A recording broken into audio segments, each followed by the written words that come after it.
few words before we begin.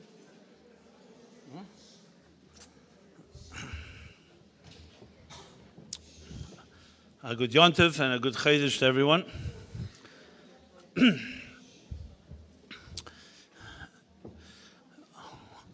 The thing I learned most from listening to the Rebbe's Farbrengens was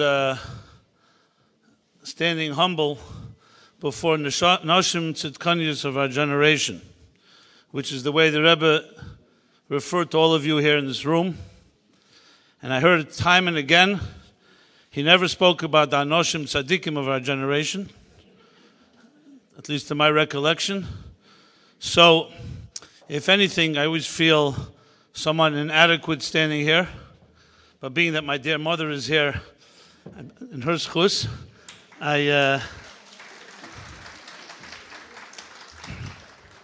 so I guess the men and the boys of this generation, the schuses that were born out of Noshim Tzidkanius. So that's something. Well, with that being said, the only thing I can really share with you is words from the Rebbe, not my own chachmas and wisdom or ideas. I'll try to share some thoughts that hopefully, as the Rebbe would say, are not dvarim betelim, means they're not wasted words because their intention, objective is to affect myself and affect all of us here into some action that we haven't done until now. So if we leave here this evening untouched and more of the same of that we had before, as they say, when nothing changes, we will have the same results. So to use our time well is to use it properly, try to understand, maybe in a more profound or personal way, what the Rebbe wants of each of us, and what better and more auspicious time than Rosh Chodesh Kislev, which, as you all know, or if you don't know, I'll share, 35 years ago, on this day, Rosh Chodesh Kislev, which is why we celebrate it, beside being Rosh Chodesh, which is a Yom Tov that especially women have been celebrating from the beginning of time, is 35 years ago, the Rebbe went home for the first time after suffering a heart attack on the night of Simchas Torah, Shmini Atzeres, Tavshin Lamed Ches. So this is 35 years. It's a long time. And as usual with these type of situations, many people have no idea why we celebrate it. I mean, why would we even remember a heart attack? If there was no heart attack in the first place, things would have been a lot smoother and sweeter. So why do we need to remember the day when the Rebbe went home from an illness? So let's, and I was also thinking, since we always want to connect everything with the Geula, Moshiach, especially the context, as I mentioned, B'schus Noshim Tzidkanius, Niglu Avaseinu Mitzrayim, the Jews were freed from Egypt, and the Rebbe says the women and girls of this generation are a Gilgal, a reincarnation of those souls.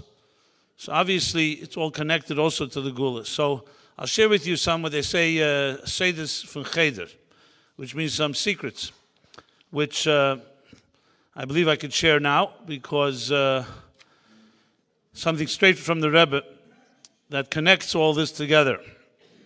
So, as was mentioned, I have the schus and the merit to be one of the chayzerim and manichim of the Rebbe. To explain what that means, a chayzer means someone that remembers and reviews things the Rebbe said on Shabbos and Yom Tov. So from the time of the Baal Shem Tov already, there were chayzerim because the Baal Shem Tov spoke, and most of what he said, most of what he shared was not in writing. It was the spoken word, so it had to be memorized by chayzerim. In truth is, all Jews were once chayzerim for 1,000 years. That's why we have Torah Sheba'al Peh. The whole Torah was memorized. So everybody was chayzer. They hear Moshe Rabbeinu speak. Only little short notes were written, which we call the written Torah, Torah Shebeksav. But the rest of it, the bulk, was all memorized until the point where they realized it was being forgotten. So they needed manichim to put it down in writing, and that was called the Mishnah and the Gemara. And in our time, being there are much fewer of individuals, I was zeichos to be a maniach. A maniach means someone that commits to paper that which was memorized. And as a result, I had the merit to also be privy and witness and see the Rebbe's edits on the talks that he delivered, that he edited. So there's a famous Sikha that the Rebbe delivered, also this period in time. It was Shabbos Parsha Chayesara, Tavshin Nun Beis. That would be exactly 35 minus 14, as you'll see in a moment why I'm counting that. That would be 24 years ago. Am I right? Or am I wrong? 21 years ago, I'm sorry. 21 years ago. This was the last Sikha the Rebbe would deliver physically to the Kinnas HaShluchim. It's called Psicha, the Kinnas HaShluchim, the opening of the Kinnas HaShluchim, which took place last week. So 21 years ago, the Rebbe spoke a Sikha on Shabbos. And the Sikha came out then in a kuntus called Shlach No B'Yad Tishlach. Kuntus Shlach No B'Yad Tishlach, which is a pasuk in the bush in Shmois, when Moshe is chosen by God to go on the mission to take the Jews out of Mitzrayim. So Moshe says to Hashem, Shlach no b'yad tishlach, why are you sending me? Send the one that you're going to send in the future, Moshiach. And Hashem has to insist and demand and impose that Moshe Rabbeinu should be the Goyal, the Redeemer. So it's interesting, a kuntus is called by the name of someone who rejected the shlichus. That's what Shlach no b'yad tishlach means. That was the name of the kuntus. When the Rebbe edited the Sikha, he wrote something which you can see it in the printed word, but nobody really noticed, except those that saw the edit. And I was one of the few that saw it.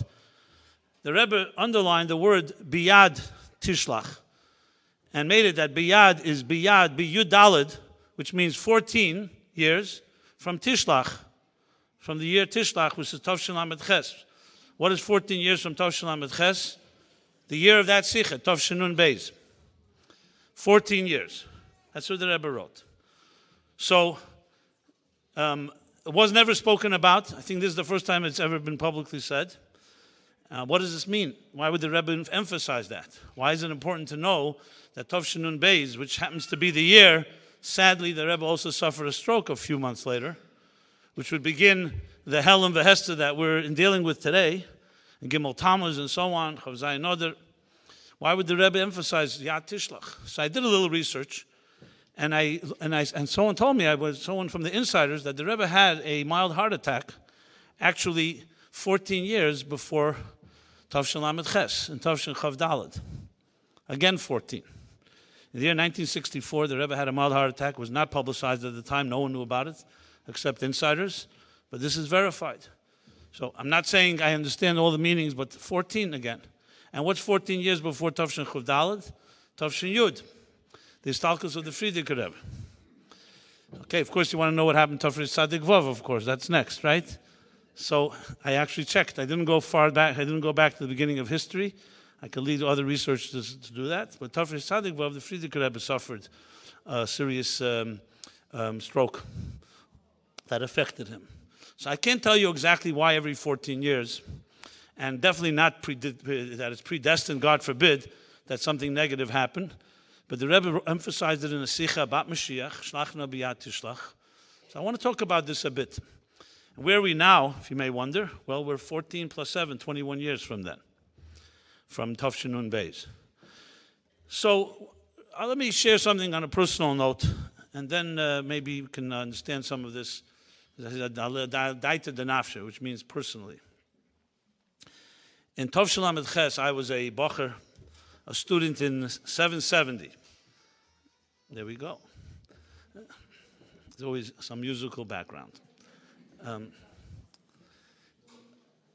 So I was a bacher in 770. It was, I would say, my heyday. I was working in the Sichos. It was like Gan Eden. It was paradise. My mother can testify I was barely at home, right? Even though you made delicious dinners, but there were bigger delights to be found in 770. So when the Rebbe had the heart attack that night, without going into all the details, I remember it vividly. I'm sure all of you, most of you are too young to remember it, so which is good. But I was pretty close up. It was a pretty shocking thing to see. For those that remember, most will tell you that the thing that was most disturbing, actually, besides the heart attack, obviously, and all that, the Rebbe being in pain and suffering, etc., was the almost the unfathomable reality that anything would change in the Rebbe's schedule. Because nothing changed. The Rebbe was like persistent like a clock. Every year was a Farbrengen exactly the same time, same day. And that next night, the night after the heart attack, it was always a Farbrengen before HaKofis. And it was just almost impossible to imagine that the Rebbe wouldn't be by the Farbrengen. I mean, today, I understand that people may not understand why it was that way, but that's how it was. So the whole thing suddenly was disrupted. And I must admit that everyone has their called sveikas, their doubts and their questions. And I had mine. They say, Chatosi ani maskir, they say. You know, it's a form of, we don't confess as Jews, but still there's sometimes you share something on a personal level. I remember I was thinking to myself, oh, what's going on here? I mean, we're talking here about a Rebbe, a Nosi Hadeir, we call him Atzmus and Aguf, a Neshama of Atzilus, a Neshama Klolis, all the titles in every generation. Our Rebbe that said this is the Deir Hashvi, that this would be it. And I remember thinking of Machshava Zara, and what happens if, God forbid, that God decides to take the Rebbe? And it was not, it was unspoken then, but I remember thinking about it. But then I came across the following story that today is published with more details. So I'll share it with all the details. Then it was just known in general from the Kutei Diburim and a few other places. But now the Rebbe, we have the Rebbe's Rishimis, the Rebbe writes the story in detail. You all heard of the Chassid, Shmuel Munkus. Shmuel Munkus was a very great Chassid of the Alter Rebbe. But he was also, like, so they called him like a type of court jester as well. A lot of nice humor, Chassidish humor you hear with Shmuel Munkus. For some reason, a lot of things that happened to him were always in the middle of the night. You all know when he first came to the Alter Rebbe, it was the middle of the night. And at night, how do you know who the Alter Rebbe is? Well, in those days, there was no electricity. So the only place, the house that has a little light on, a flame, must be the Alter Rebbe learning. So he went there, went to the house that was lit up. It was the middle of the night. Everyone's sleeping. Knocks on the door. The Alter Rebbe comes to the door. He's looking for, how he identified him, I don't know. He's looking for the Rebbe. The Alter Rebbe was obviously not called Alter Rebbe then. He was called Alter Rebbe also only on the Tzemach Tzedek's times. And the Alter Rebbe, seeing a stranger, didn't know, so he said to him, come back in the morning. What are you doing here in the middle of the night? You never met him before. The Alter Rebbe was about to close the door. He put his foot in the door, not to let the Alter Rebbe close it. The Alter Rebbe said, if he doesn't go, he's going to call the goy, meaning the guy to kick him out. So he said, Rebbe, mein goy is starker for eire goy. You know? My goy is stronger than yours. Meaning, and the Alter Rebbe understood that this was not a simple man. My animal is stronger than your animal, so to speak. But that's only Hakdama. This other story, also at night, being that Yutas Kislev is in a few weeks, it's a Yutas Kislev story. It says when the Alter Rebbe knew that they're coming to arrest him, so he had a hiding place. He had a back door, exit, a secret door he could escape in case anybody came. So one night, yes, some soldiers of the Tsar came to arrest the Alter Rebbe. When they saw who it was, the Alter Rebbe escaped through this hatch. And they came in. This is exactly how it says in the Rishima. And they came in and they started asking, where's the Alter Rebbe? Looking, searching.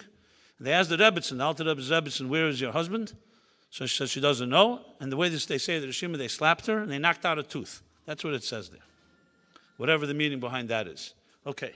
So then, what happened next was that Alter Rebbe came back out from hiding after they left. And suddenly there's a knock on the door, a knock on the window again. Again, they got all scared, so the Alter Rebbe looks out the window. Who is it? Shmuel Munkus.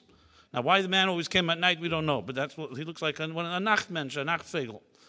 Anyway, he came at night, and the Alter Rebbe opens the door and says, Du kommst echt bei Nacht. You also come at night, meaning you're also frightening us. Which also means by night, certain elements come at night. These are not positive elements. So you also come at night. And Shmuel Munkus says to the Alter Rebbe, Ich hab nicht gewusst, als beim Rebbe mit der Nacht.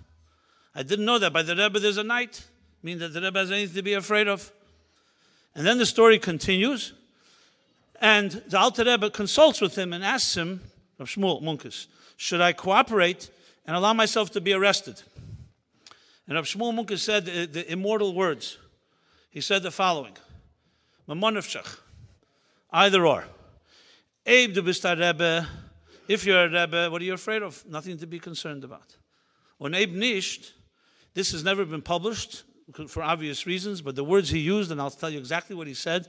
How a chassid could say such sharp words, I don't know, but he said them. He said, "Eb nish kumt dir a keul in Kop, fatzunemen the geschmack in elam hazer von azeh verliden." If not, God forbid, if you're not a Rebbe, you deserve a bullet in your head for taking away the pleasure in this world from so many Jews. I say it the way exactly it's written from the Rebbe, so it's not very strong words, but if you think about it, especially from a Chassidish perspective, you understand why it's so strong.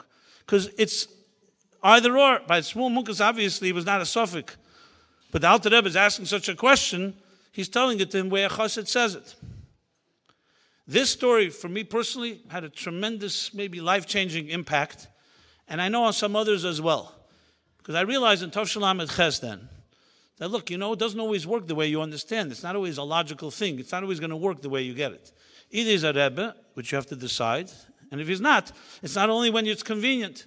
If he's a Rebbe, it's nitzchias and eternal, no matter what. Whether you get it or not, heart attack or not, we don't understand the mysteries of God. And for me, this was a tremendous opening moment. So I don't know, and I can't explain why the Rebbe had a heart attack. But I do know, and this we could see clearly, that afterwards, not only did the Rebbe double, but maybe tripled his output. And though the doctors then told the Rebbe that he shouldn't speak, and if he speaks, he should only speak with a microphone, so he shouldn't exert himself. So if you know the story after that heart attack, so the next night there was a Farbrengen, and the Rebbe gave over to Rabbi Groner some thoughts that should be shared. And the main thought was that even though the chair is empty, physically, you should know when there's emptiness, it draws out even more power than when someone is sitting there. Because the gaguyim, the yearning for someone when his chair is empty is even more powerful. And it should lead to even more takeoff, even more intensity in all our commitments. Then the next night was another Farbrengen usually, where the Rebbe would wash before Simchas Torah was over, and then Farbrengen and then Kaishal Bracha. So there was a Farbrengen, but from the Rebbe's room. And we heard right before Yontif was over that the Rebbe was going to speak right after Ma'ariv. The whole Crown Heights, everybody was here, all the guests gathered in 770. One of the most emotional moments. And the Rebbe began to speak. The first time you heard a voice without seeing a face. And the Rebbe said, and I remember everybody burst out in tears when the Rebbe said these words. He said, Afal pivos mipnei taimim, even though because of reasons we can't physically be together, we are, however, spiritually together. And the Rebbe went on speaking about the message of Shmini Atzeres. Simchas Torah is all about Achdus, about being together. Koshalai pridaschem, it's difficult to be separated. And what happened afterwards, every Motzei Shabbos the Rebbe would speak from the mic, from his room, and the Chodesh Kislev was the first time the Rebbe went home. And then the first Farbrengen, where the Rebbe actually came down to 770, was Yutas Kislev 35 years ago. Now, we don't always understand, as I said at the moment, but what happened in the subsequently? What happened next was, as I said, not only did the Rebbe not cut down on his Farbrengens, so for 2 years approximately, the Rebbe Farbrengen Motzei Shabbos, not Shabbos, except when there was no choice, when Shavuos was on Sunday, so Erev Shavuos was a Shabbos. The Rebbe found ways to get himself to Farbreng. However, he kept, until the last Farbrengen Motzei Shabbos was Parsha Shmois Tov Shin Mem, which is literally when I began to write the Farbrengens. So I remember it obviously very clearly. After that, the Rebbe never again Farbrengen the Motzei Shabbos. So it took 2 years, but he finally got his way, and the doctors were by that time out of the job anyway, so they didn't have much to say. And I can tell you, Farbrengens literally doubled in size. If Farbrengen went till 4:30, now Farbrengens went till 6:30. And I know from writing them, you're talking about a tremendous output, and Farbrengen started literally almost every Shabbos. I could say Lubavitch as it was before Tov Shalom et Ches, and after, you can't even recognize it. We're not even getting into the next decade of the 80s, the MEMS, when the Rebbe began the global campaigns of the Shem Mitzvah B'nai Neach, ultimately leading into Moshiach. So though this was always a central theme from the first Maimer that the Rebbe began his leadership in Tovshin Yud Aleph, Tovshin Yud, nevertheless, it intensified. So one thing we know for sure, that though there was seemingly a setback, it not only doubled, it tripled, and beyond that, in the Rebbe's output, which was the Rebbe's message all along. There's no such thing as impossible, there's no such thing as difficult. And it turned into as I said, a global campaign all about the Geula. Again, the mysteries of how all these things come together, darkness and light, pain and joy, Moshiach and Chodesh, they come together. That's how it is. Birth pangs and births. So there's not to be surprised, but we have to remember the story with Shmuel Munkes. The story with Shmuel Munkes tells us, a Rebbe is a Rebbe is a Rebbe is a Rebbe. That's it. I have no problem sometimes. I have a problem, but when I meet somebody who has questions, if someone wants to say they don't believe in the whole thing, like Shmuel Munkes said, that's far easier to deal with. But if someone believes half of it, it doesn't make sense. Either the Rebbe is a Rebbe or he's not. Chaz v'shalom. And I don't mean to articulate it that way. I'm repeating what Rabbi Shmuel Munkes said. Now, for some reason, Nashim Tzedkanias, women and girls, have, as the Rebbe says in Sichos, a deeper amunah. Maybe it really means that they have less distractions. Maybe they're more in touch with the earth, so to speak, with nature. So they're in touch without all the ego and other type of distractions. Not to suggest none of you have any egos, but it's all a matter of measure. So I want to share a few words about this Yad Tishlach, Shlachna b'Yad Tishlach, in the context of Rosh Chodesh Kislev. So Rosh Chodesh Kislev is not a day the Rebbe stopped being locked in 770 and healed. Rosh Chodesh Kislev is the beginning of a whole new tkufa, a whole new period, a whole new era. Very clear. All you got to do is follow the Rebbe's words. In Tavshin Mem, the Rebbe began these global campaigns, as I mentioned. So I'm not sure if you know the story, but in Tavshin Chavov, when it was 100 years from the Tzemach Tzedek's yahrzeit, today is 200 years from the Alter Rebbe's. So the Rebbe told a story from the Tzemach Tzedek, so that some individuals asked the Tzemach Tzedek the following question. The question was, why does he talk about Mashiach so much? Tzemach Tzedek. So he answered with one word, because of the aha. That's what he answered, because of the aha. And later, when asked, what does that mean? So he explained, I believe, or maybe one of his sons explained, I think that Tzemach Tzedek himself explained. He gave an example. His example was that imagine you're hearing a conversation from another room behind a thick wall.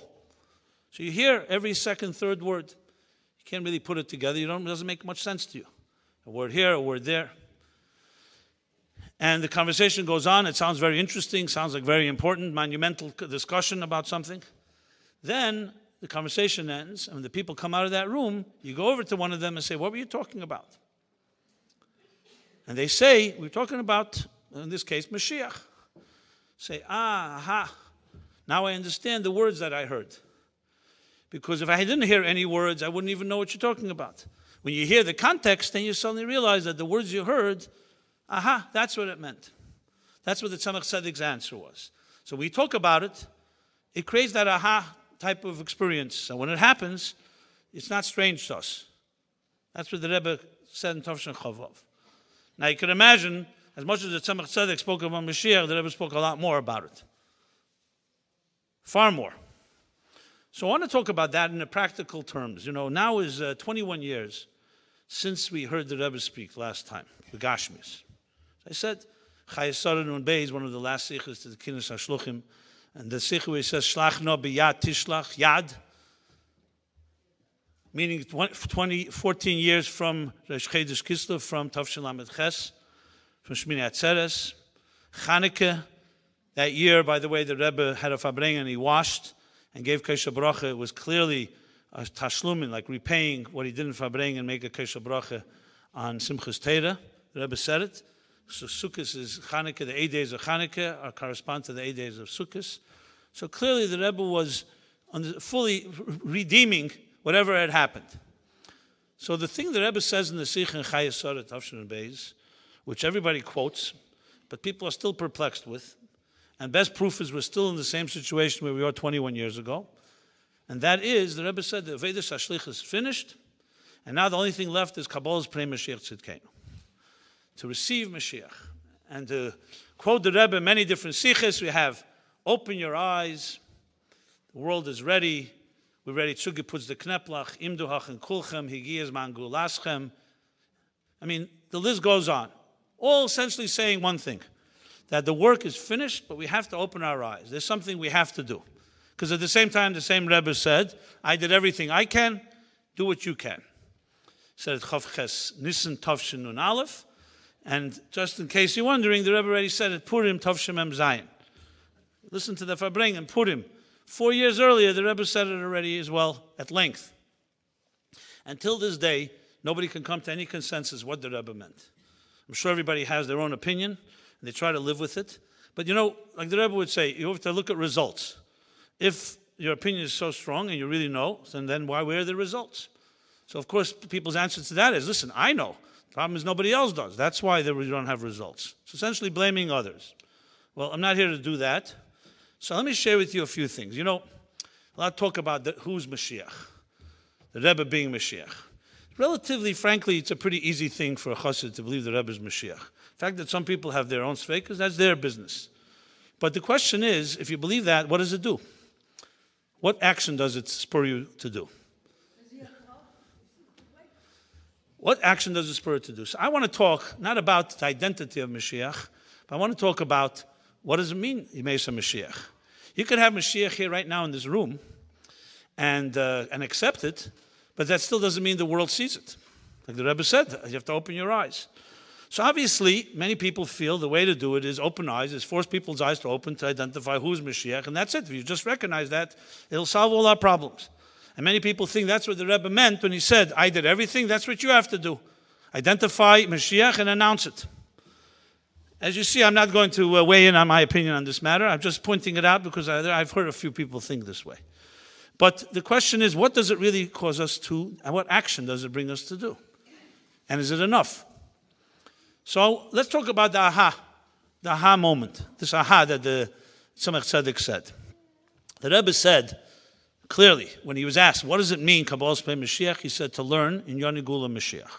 Now this has been repeated so many times that it's become a cliche and it's almost meaningless.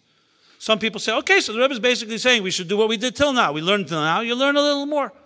This time, don't just learn this, learn also about Gula Mashiach. Fine. Is that what the Rebbe meant? That basically more of the same? Or more focus on Gula Mashiach? And again, I talk about results. So the real question has to be is, what does it mean if someone asks you a simple klotz kasha, whether it's in the street or in your house? Your child asks you, what does it mean, a world of Mashiach? To say that the Rebbe will have the crown on his head and will be the leader, as I said, that's easy part. But what means a world of Mashiach? What does a house look like? What does your house look like when Mashiach will be here as opposed to what it looks like now? If the Tzemach Tzedek say, aha, it means that when you learn these things and you live them, even though you may not be able to usher it in, and we cannot cause God to build the Beis HaMikdash HaShlishi and send Mashiach. What we could do, however, is, as the Rebbe said, prepare ourselves that we actually can visualize what kind of life it is to be when Mashiach is here. I've asked this question to many, many people, including to myself. Tell me, tomorrow morning when Mashiach is here, what will our life be like? Will we go to work? Will we go to school? Well, everyone in school says, I sure hope not, you know. When I was a kid, I remember in 4th grade, my teacher, without mentioning names, wanted to give us a taste of Mashiach. So he told us, when Mashiach comes, there'll be ice cream growing on trees. Now I remember, it was like really interesting to me. Wow, ice cream trees for free, as much ice cream as you want, you know. Now I don't know if this helped us visualize Mashiach or undermined it, to be very honest. But the question is, if someone asks you a klotz kasha, what does it mean to be a Mashiach type of life? I submit that most people cannot have a coherent paragraph to say about that. You know, I know we all can say there won't be death, there won't be illness, there won't be sickness, there won't be famine, everything the Rambam says. But describe a day, and I would say that if we are unable to do that, we have not done our job. Not with ourselves, not with our children. Why does it mean when you learn Chassidus? What happens when you learn Chassidus? When you learn Chassidus, what happens is it gives you a visualization of a different type of reality than our existing one. So even though it may not be here, and you may even be skeptical whether it really is happening in a second from now, but it gives you a taste of another reality. And I'm not even comparing, but just to give an example. There are dreamers in this world. There's a guy called Mark Zuckerberg who 7 years ago started something at 22 years old. Not a very sophisticated age, okay? And now over 1 billion people are signed on Facebook. This is not an endorsement for Facebook, just for the record. but everybody knows that. There's another two Jews called Sergey Brin and Larry Page who created Google, which is billions of people. And as they say in that type of world, they say, if you can't dream it, it won't happen. Any dreamer dreamt about something that wasn't physically here yet. The first dreamer of them all was Avram Avinu. I can't even say Lahavdil, these are all Jews. Einstein said, the only way you can change a system is if you think outside of the system, because the system can't change itself. What we call mitzvahs anoshim ulamadu. You keep doing the same old habits, you're going to have the same old results. The sign that what they call insanity, insanity means doing the same thing and expecting different results. So we have to ask ourselves, do we dream like that? And I would even go further. This may be a little controversial for some of you, but I'm saying it anyway. You know, why not? I have the mic. That I could even submit to you that it's easy, cop-out, to just talk about the Rebbe's Moshiach and nothing else. Because that's it. And you're Yetzer. It's like hanging up a picture of the Rebbe on your wall. So he's your Rebbe, he's your Moshiach, and then what? You can't visualize what kind of world it is. That's what the Rebbe said. You want to open your eyes to a reality. In Tovshin Aleph, the year the Rebbe came to America, Chav Ches Nissen, Sivan, Tovshin Aleph. So 2-3 weeks before that, the Frierdiker Rebbe was speaking in a Sikh on Shavuos. Chav Ches Sivan is a few weeks after Shavuos. And the Frierdiker Rebbe says the following words, that he started with an example. Imagine that a guest is coming to visit you in a few weeks. A very special guest. And he's going to stay by you in your house. So what would you do to prepare your house to make sure he's comfortable? And then the Frierdiker Rebbe continued. You could look it up, Shavuos Tovshin Aleph. He said, in a few weeks, we have a Psuda Sagula that Moshiach is going to come. That's what the Frierdiker Rebbe said. And if he stays in your house, will he be comfortable there? Very simple question. So it's not that difficult to visualize, you know, if your daily life, your home life, your business life, whatever you're doing, is it a place, if the Rebbe came to stay by you for a week, would he be comfortable? You know, and how much would you actually have to change? And what would happen, obviously, when he left? So I'm not suggesting that we have the ability to change the world in a split second, even though the Rambam says we do through an act. But one thing for sure we can do is dream and visualize what it means to be a Mashiach life, and to tell this to our children, and to tell this to ourselves, and to tell this to everyone around us. This is a real effort, because it's definitely not the life we have right now, because if it was, Mashiach would be here already, according to the Rebbe's promise. And I would submit that on Rosh Chodesh Kislev, as I said, it's 21 years, Ad Moshe, how long do we have to wait? Then maybe this is a good opportunity to rethink. You know, it's very nice to pat ourselves in the back and say we did everything, and we don't know what the God wants now. That's I don't know if that's our approach based on the Rebbe's attitude.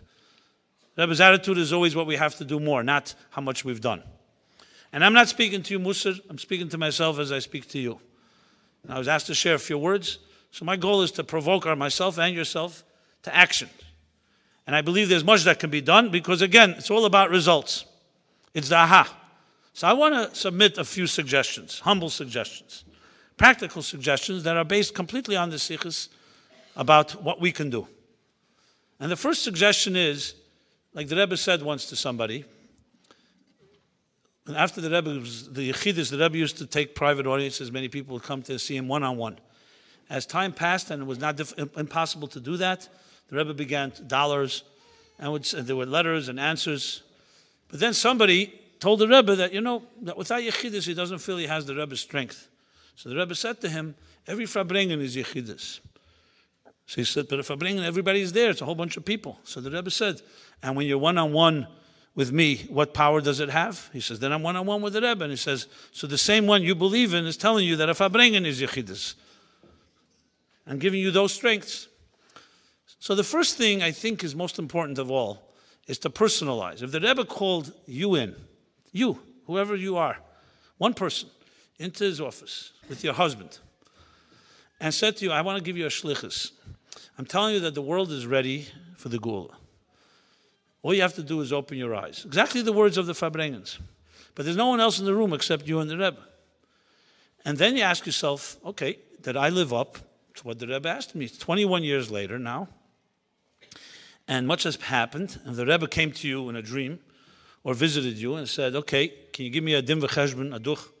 Give me a calculator. What exactly did you do? I called you in. Tell me what your report is.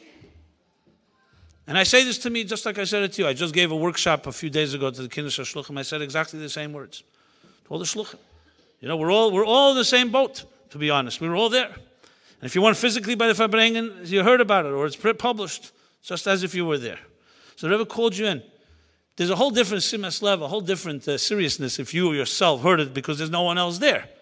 And you can't say the Rebbe meant somebody else. So that's the first thing. If we could just envision that and talk about it. Talk about it with people that you love. Talk about it with your family. The Rebbe called us in and told us.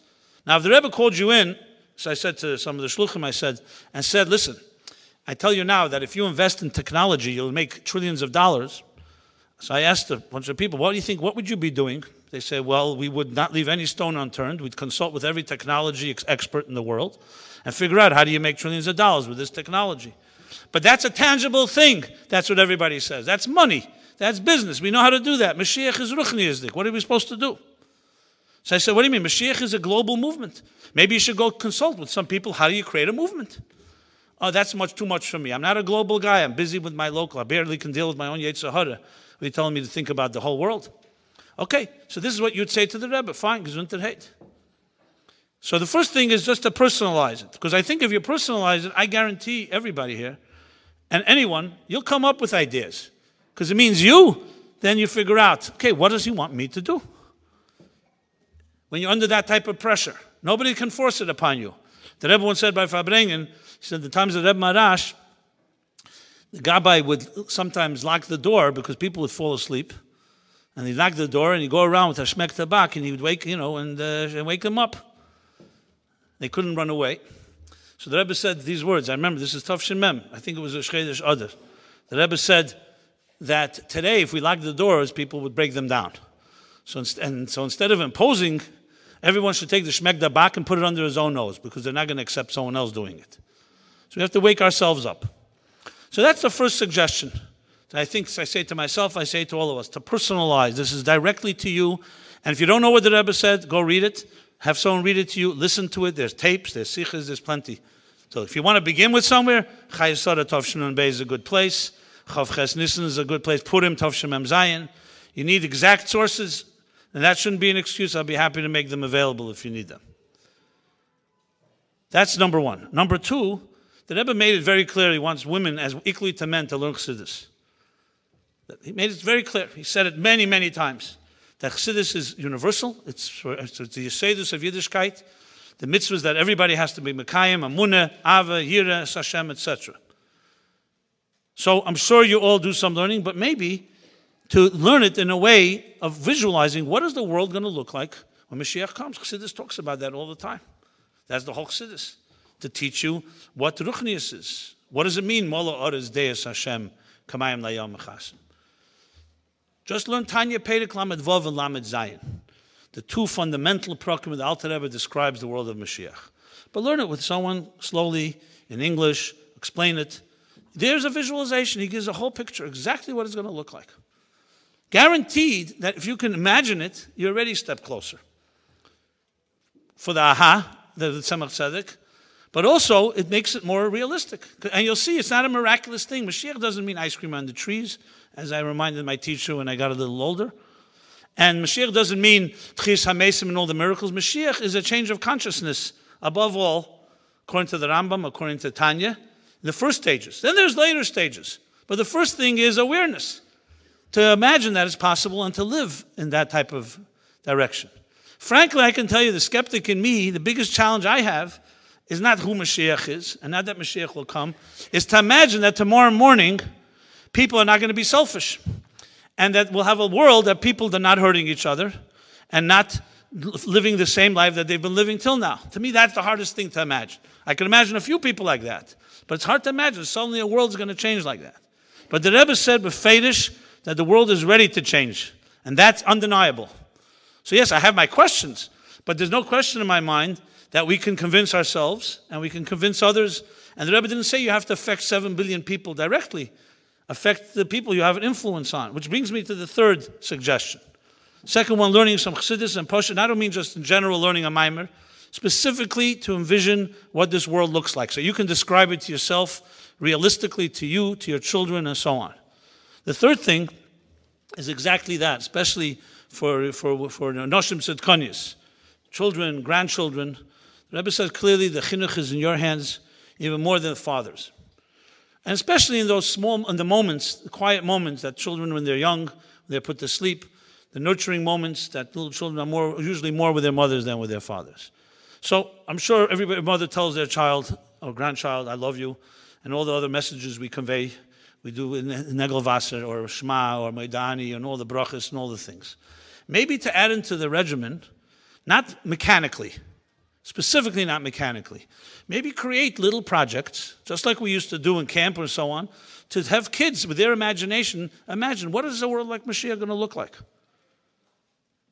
With incentives. You know, children, frankly, their imagination is far purer than our own. They imagine these things far better than we do. Maybe they have much to teach us. So instead of projecting on them our own jaded stereotypes and skepticism, whether we know it or not, maybe just to elicit that in a real way. Again, I'm sure some people have done things like this, but I'm talking about consistently. Every day, literally, just like you say Moedani, and just like you tell your child that God sent you here in a shlichus, and God, you tell your child you should give nachas to the Rebbe and to the Eberstein and live up to all the standards and all the obligations, also to add this dimension. And finally, the fourth thing. The fourth thing is everybody has their sphere of influence. Everybody. We all have our little circle.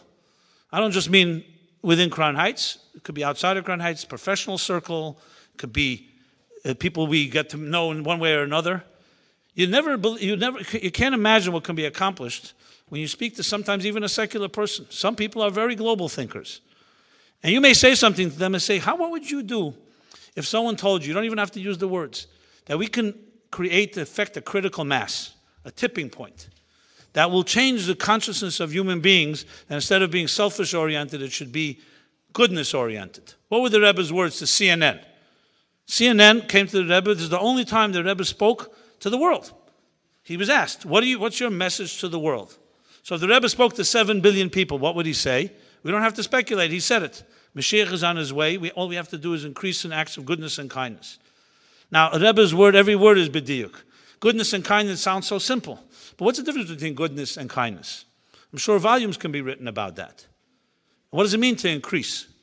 So you talk to people who, you never know, you drop a seed, you plant a seed, you discuss it, you never know who you're going to spark an idea. These are 4 suggestions that I would humbly make that we can come away with from this Chodesh Kislev. And I think possible to each one of us. I take upon myself this resolution. We don't have to do this by a vote. It's suggestions that have no obligations on anyone's part. Gesundheit come up with other suggestions. I just thought maybe to get the ball rolling and not just talk abstractly, to actually suggest something that is practical.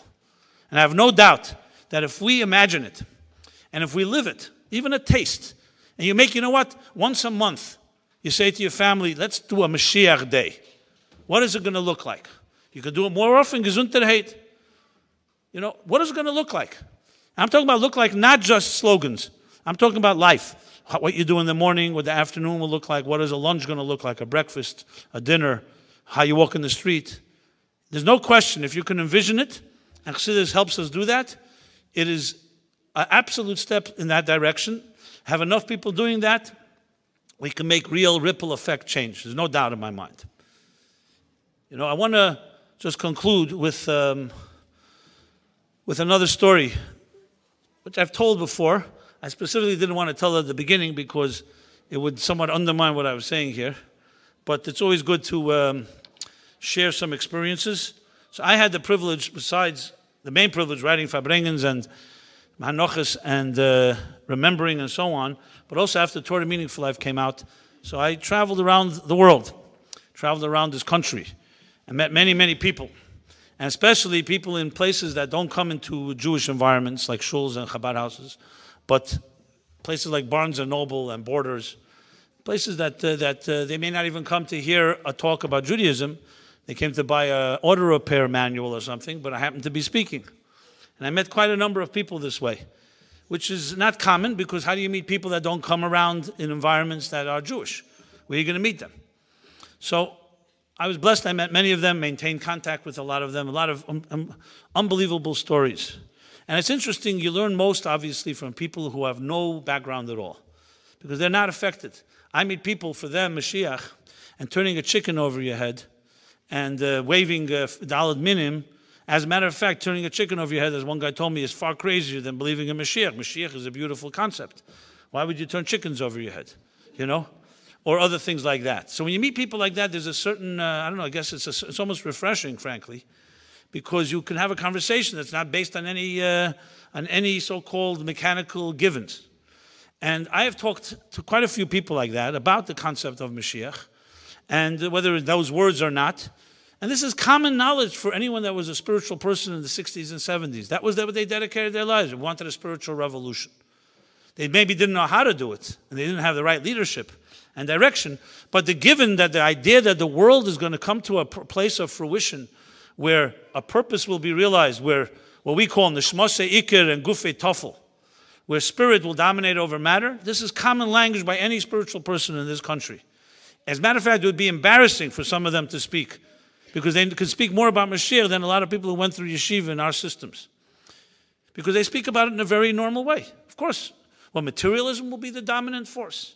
Now, whether they know how to do it, it's another story. But when you speak to people like that, it's extremely, extremely inspiring. First of all, there's a certain basic given. You don't need to go through a whole elaboration. And it's not so crazy. It's not supernatural. It's a natural process. So I remember a scientist telling me he doesn't believe in God. He doesn't believe in anything. But he's dedicated his life to conquer a few illnesses. And I said to him, how are you so sure you can conquer them? He's a researcher, a doctor of research. He says, I'm absolutely sure I can conquer them. Now I meet him. He comes to my classes from time to time. And even though he is a self-proclaimed atheist, I always laugh that he's the biggest believing atheist I ever met. He's absolutely convinced. He just calls it nature, the power of healing, the organic immune system in existence, whatever you want to call it. And I call it God. So it's a matter of words. But I got him once to stand up in front of my class, in front of a whole bunch of skeptics who were talking about Moshiach, and I said, I'd like him to speak. And he gets up and speaks about his belief that absolutely these illnesses can be conquered, and every illness can be conquered. And then I said, can you give them your title, what you believe you are? I said, and I'm an atheist. So of course everyone burst out laughing. It's like Levi Yitzchak Barditchever said, the God you don't believe in, I also don't believe in. That's what he said. So it's all semantics. So you're talking about Mashiach. Unfortunately, sometimes it gets caught into a word, and we get trapped in the word. It becomes a habitual word. That's what some people say, enough with Mashiach. I've heard so much about it. But if someone said, instead of using the word Mashiach, they would use integration between matter and spirit. Most people say, that's beautiful. I wish I could have that. Or we will all be aligned with our purpose. These are the words from Chassidus. Look in the Alter Rebbe in Tanya when he says, what's Mashiach? You know what he says? Gili Ein Sof Be'elam Hazeh Agashmi. Can any of you translate that in English? So usually the literal translations are the divine revelation in this material world, which of course is almost as meaningless as saying Gili Ein Sof Be'elam Hazeh Agashmi for someone who doesn't know what it means. So how do you define Gili Ein Sof Be'elam Hazeh Agashmi? What does that mean exactly? That we're going to see God bouncing around? What does it mean? This is basic Chassidus. How do you explain Ruchnis? So in the early years when I was giving this class I mentioned, so I tried an experiment just to give you an exercise of how you can explain something and sometimes to yourself in ways you couldn't even imagine. Talk about aha. So I tried an experiment. I was sitting with people who came from the music and entertainment industry. And they were Jews, hardly traditional, very spiritual, but not from they all were turned off by bar mitzvah and bat mitzvah lessons and their yeshiva's experience, if they had it all. So I tried an experiment. I realized sitting there with a beard and a yarmulke that I may be evoking certain stereotypes. So I tried this experiment. Instead of using any religious terms, instead of God, I used the word the essence. We call atzmus u'mahus, okay? Or the higher reality, das Elyon. If it was a particularly new age group, I would use words like undefined layers of unconscious energy or something, you know. And instead of Torah, I use the word blueprint, which it is. Torah is a map, it's a blueprint for life. It says, like an architect's blueprint, the Medrash said. Just pointing out. Didn't use Torah, didn't use God. Instead of mitzvah, connection. Tzavsa v'chibur. Mitzvah is a connection. Instead of Moshiach, I use destination.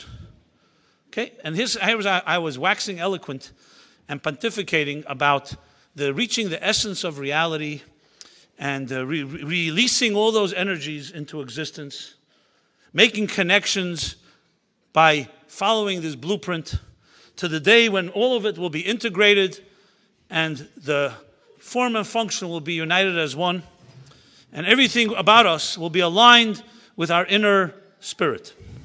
This was basically it. And after a few weeks, I mean, everybody was mesmerized. It was unbelievable. I never had such good attention. I didn't mention anything Jewish in their minds. After a few weeks, a guy came over to me. He said to me, tell me, are you talking about God? You know?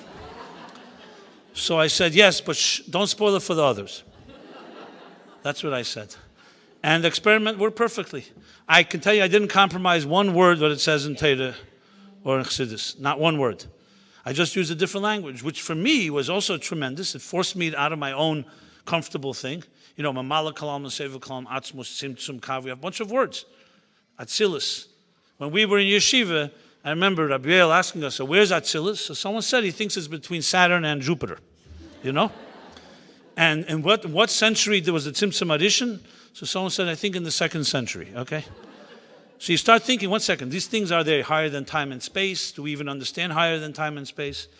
You start realizing that, you know, we use a lot of words. We learn Chassidus like you learn Shulchan Aruch. There's Lametes Malachas, and there's 10 Sfiras, like somebody told me, you know. It's not that way at all. This is not a course in how to learn Chassidus. You know, maybe I'd be more than happy to address that another time. I'm just trying to point out that if you want to talk about topics in a personal way, and someone should understand what you're talking about, words mean nothing. You can use words that for you are the most important words, and the other person doesn't know what you're talking about. I would submit even the word Mashiach, people have no clue what you mean. They think Mashiach, most people, they think Mashiach is the Christian version. You can't do anything about that because that's the most popular thing. Go on to Google, search Messiah, and tell me what the first results come up. Okay? Go, for that matter, Bible. Look up a pasuk, and you'll see what results come up. So there's stereotypes. That doesn't mean we have nothing to say. So words, what are words? Chassidus says Mashiach is a melech and a rav. It's a big different thing. Mashiach literally means the anointed one. Most people anointed don't even know what anointment is. I barely know what anointed is. Anybody, you ever see anyone that was anointed with oil? You know, I mean, we know the concept of it. The point I'm trying to make is the words are words. Obviously, it's a holy word. It's a Torah word. And we're not talking about using false words. But the idea is that if you want it to be personal, you have to address it in a personal way. What does it mean to you? And you don't have to wait for a skeptic to ask that. Ask yourself that question. So those are my 4 suggestions to sum it up. Is number 1, to personally take to heart, as the Rebbe called you in, me and each of us in. Number 2, to learn a little Chassidus in this way. Personalize it. That when you learn, you say, that's what Mashiach is like. Oh, that's really beautiful. I'd love to have that in my life. Number 3, to talk to our children in a way like that, make it through exercises, help envision it, create some type of whatever, however we can do it. Everybody is creative in their own way. We all know we do things for children in different ways. And finally, to use our influence and not be bashful, to talk about it with literally everybody, but in a way that they know what you're talking about, a normal conversation about, yes, a global change. We're not talking about changing a little corner. We're talking about a global change of consciousness, individually, collectively. Those of us that have more sprach and language obviously can do a better job.